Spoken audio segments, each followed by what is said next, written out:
Jaime, as we speak, vaccines are being inoculated. I mean, is there a sense perhaps that the worst is over for the Philippine economy and the global economy?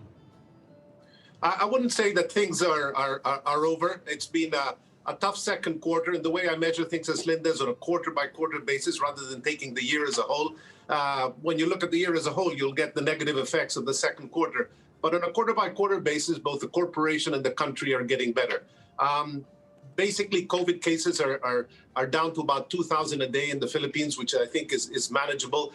Capacity at the different hospitals is at about 30%, which is very manageable. We were all expecting it to be far worse than it is.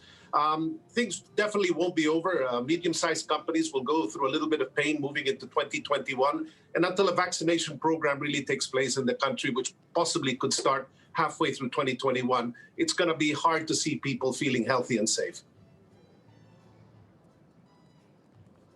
People are talking about recovery now. We have the trade ministry saying it will be a V-shaped recovery for the Philippines, but others are saying, like the ADB, perhaps it is an L-shaped recovery. What sort of recovery will we see in the Philippines? What are the anecdotal evidence that you're seeing?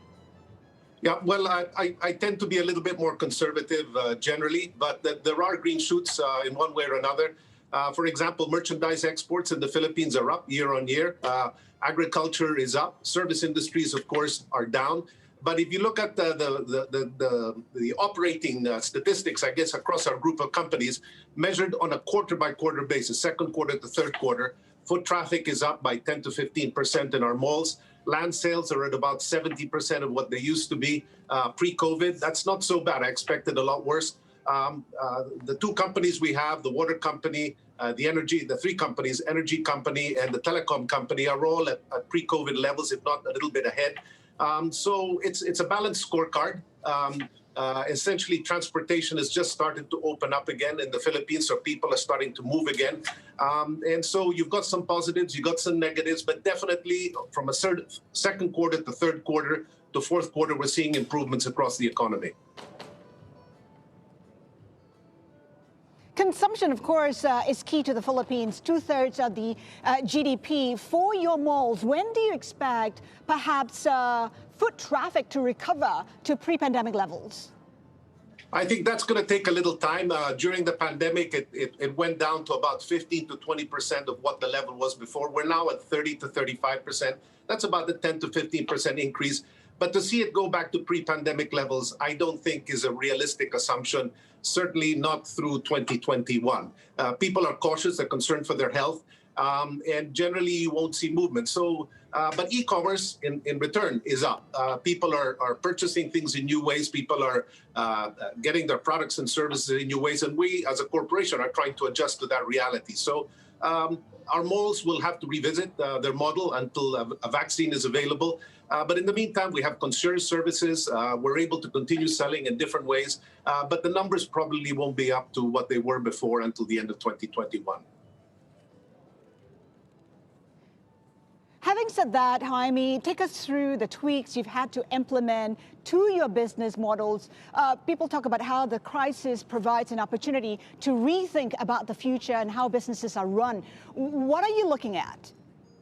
No, absolutely. Across the board, the whole digital infrastructure we've been investing in for 4 to 5 years now has changed substantially.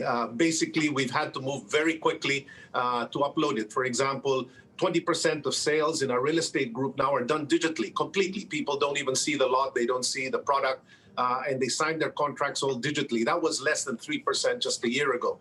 So companies like our Ayala Land Group, who traditionally have been less digitized than in the past, have had to move very quickly. Our Bank of the Philippine Islands, a very traditional financial institution, has seen online mobile apps moving up to a whole different level. It's using its digital infrastructure in a whole new way. I like to think of them as a leader on the banking front. Our telecom company, in a tie-up with Ant Financial, is basically a very strong leader on the payments platform. That's absolutely taken off. I mean, increases of 500%. As we move on to this year, we now have 26 million customers online. All our businesses having to go to the digital front, and our capital expenditures were at about 200 billion pesos.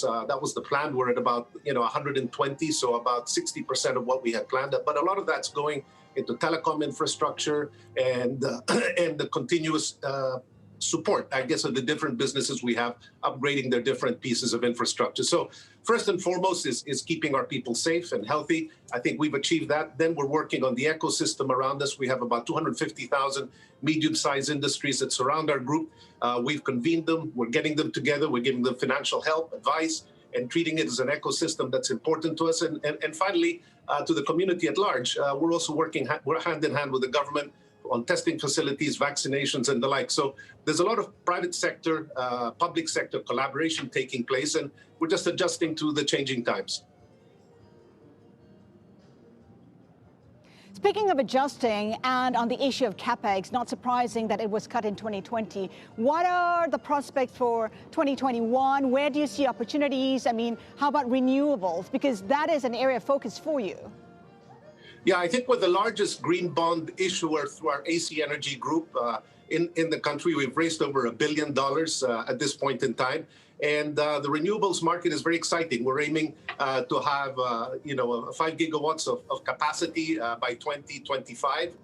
We're working hard to achieve that. It's not just in the Philippines, but around the region. So we're working hard on that front. Well, when you take a look at your green initiatives, how much of the financing that the group needs will be through green financing, and in what time frame are you looking at? Yeah, fairly substantial. We've been able, amazingly, I'm very happy, we've been able to raise about $3 billion of financing one way or another this year, COVID year. All our green bonds really substantially are going to our energy sector, but our water company was able to raise 500 billion pesos as well. $500 million worth of sustainable financing, and our Bank of the Philippine Islands was able to get what they call, it was really less green financing, but more a COVID related bond to help micro and medium-sized industries. But on the green side, between our water group and our energy group, we've been able to raise about $1.5 billion.